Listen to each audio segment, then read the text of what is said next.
Here's who I can see being the next 5 Women's United States Champions in order, and yes, these are the best options. Sadly though, none of this will come true as long as Road Dogg is booking, but maybe WWE will hire me for a day. So after defeating Julia in 1 minute and 35 seconds, Chelsea Green is the new United States Women's Champion. She's likely going to be holding this belt for just as long, if not longer, than she was holding it before, which is about 131-ish days. And while I would love to be an optimistic Oscar, I just don't believe that any one of these 3 women will be getting the belt, nor do I see Zelina Vega getting the belt off of Chelsea because you already did that once, nor do I see it being any one of these 5 women either because of the fact that they're locked into storylines, or Tiffany Stratton is likely going to be out until Rumble. So the person that I'm going to go with is Lola Vice. I think not only does WWE see a lot in Lola Vice, they also expect her to be one of their big baby faces going forward, and this is why she keeps losing a lot of big time matches. They're kind of trying to do it like LA Knight-ish, except hopefully they don't go full on how they did it with LA Knight, because goodness, that would be awful. And I do expect her to get called up very soon, likely getting involved in this whole entire Damian Priest, Aleister Black, Zelina Vega storyline. After this, though, I think we could have Lola Vice be the reason why Ethan Page gets called up, because if Lola's going to be around Damian a lot, we know that Ethan and Chelsea are really cool with each other, so whenever Lola and Chelsea do start feuding, you could potentially add in Ethan Page by having Damian Priest be there for Lola to support her, which would allow for some funny shenanigans between these 2 teams, and maybe even putting those mixed tag titles onto Damian and Lola, as well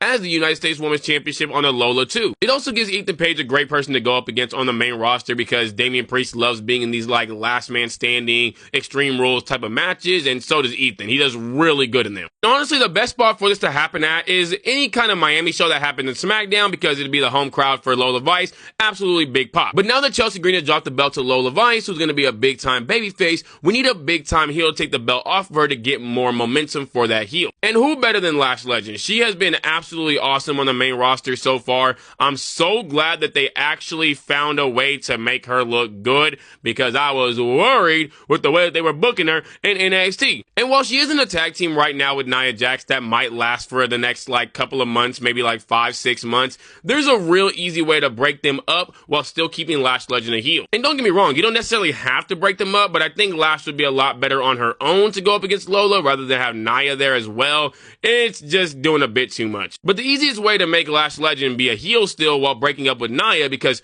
I'm telling y'all right now, Nia Jax is not going to be able to be a baby face or even anything close to a face in WWE. It's just not going to work. So you do have to be careful with the way you break them up, that you don't make Lash a face as well. But the easiest way is to have them both go out their gold and then just screw each other over constantly, and then have them start feuding with each other, create a big time feud with them, finish off the feud you had in NXT, allow Lash Legend to go over, and then eventually go after Lola Vice to be able to get the United States Women's Championship off to her. Sorry for the random Cody Rhodes moment there. Off of her. I bit my dang tongue while talking. Goodness. As for where this could happen at, I'm going to go with a Georgia show, seeing as how Lash Legend is from Georgia. It'd be a big pop for her. Unless you really want to be like a full-on heel and have her winning in Miami as well. But I'm going to go with Georgia. But now that we got Lash Legend to get even more momentum than she already had, now we're going to need her to drop the belt to somebody that can afford to have the belt dropped to them without hurting Lash. And that person is Alexa Bliss. Because here's the thing, you don't want Lash Legend dropping the belt to anybody who's a rookie, because she's a rookie.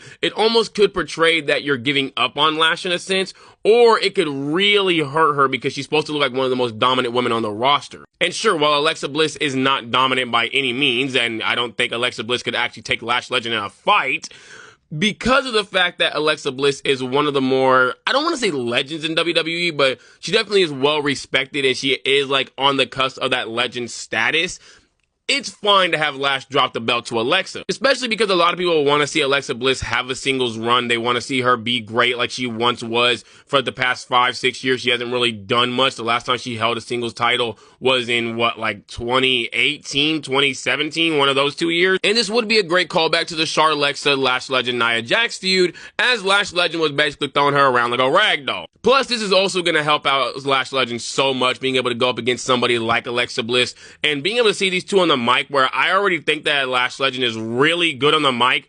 Just to imagine the promos between these two, it's gonna be fire. As for where this could happen at, while the last two I didn't see them touching PLEs, it's very possible that you could have this happen maybe at like Evolution next year. It's just going to depend on when those Miami and Georgia shows happen for both Lash Legend and Lola Vice, because if the Miami show happens in, let's say, I don't know, like March, and then Lash gets the belt in like, let's say, May, Is May to June to July, is that too short of a reign for Lash Legend? Do you have it happen afterwards? Does it happen at a SummerSlam? Could it happen at a SummerSlam? It should happen at a SummerSlam.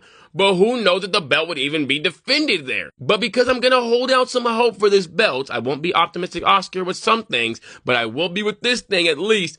I think Lash Legend could drop this belt to Alexa Bliss at SummerSlam next year. Now, from Alexa, it's honestly real simple. I think there's only one option of who she drops this belt to. That person being Tiffany Stratton. They had a little moment last year where it looked like as if Alexa Bliss was going to go after the Women's World title. Sadly, she never got to go after, even though that would have been a really good feud. That definitely could have helped out Tiffany Stratton so much had they actually done it. But they didn't want to for some reason. So let's have a callback right here where this time now Alexa Bliss is a champion and Tiffany Stratton is looking to get back some gold. I've been saying it for a minute now, but I think Tiffany Stratton needs to kind of cook around the mid-card scene for a while to be able to get more experience under her belt. She's not that experienced in WWE. This is only, I think, her 4th official year being within like just the WWE system. And that's the reason why, and don't take this personally, she had to be carried in a lot of her matches whenever it came to the matches against Bayley, Charlotte, Nia, Trish. She had to be carried in a lot of these matches because she's still not up to that level. But I think allowing Tiffany to cook around the mid-card scene to be able to get a lot more experience wrestling against all different types of women wrestlers, this is going to help her out a lot. While also, once again, being able to go up against and beat a woman like Alexa Bliss, surefire Hall of Famer by this point in time. Now, as for where this should happen at, it all depends on how long the Alexa Bliss-Charlotte Flair feud does run. If they end up running one when she is a United States Women's Champion, which I do think they will, we might get at least 2 matches out of this, maybe just the one though. It depends on how many matches they've already had by this point in time with each other. She's also going to have a match against Nia as well. That one just seems right. And maybe even a match with Julia too. So I think at least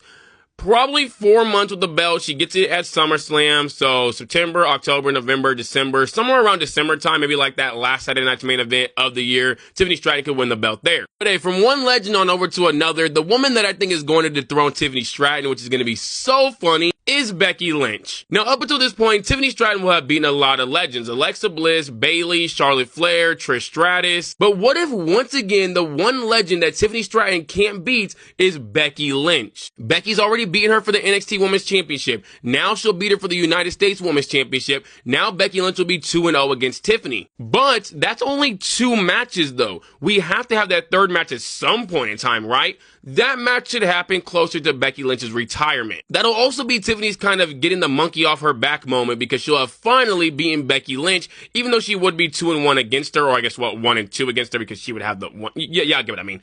Even though she will only have the one win, at least she'll be able to finally say, I've beaten Becky Lynch. I've beaten all of the legends, or at least a good amount of them. This will also allow Becky Lynch to be the first woman in WWE history to be an official Grand Slam champion under the new format. WWE Women's Champion, Women's World Champion, IC Champion, and United States Women's Championship, while also getting a tag belts as well. So she'd be the first woman to actually win all 5 of those. As for where I can see this happening at, what better stage than WrestleMania? But now from Becky Lynch, just like she did with Lyra Valkyria when she took the belt off of Tiffany to drop it to Lyra, and then did with the US belt, take it off of Lyra and drop it to Maxine, Becky's got to drop it to a new upcoming talent. So there's 2 choices that she could drop it to, Kelly Armstrong or Kendall Gray. I think these 2 women, along with Blake Monroe, are likely going to be WWE's future going forward, and what better way to be able to establish them as ready-to-be-made stars than by taking the belt off of Becky Lynch. Now, between the 2 of them, I'm going to go with Callie, only because she won the Evolve Women's Championship first, and she dropped it to Kendall, so I think Kendall's probably going to be in Evolve for at least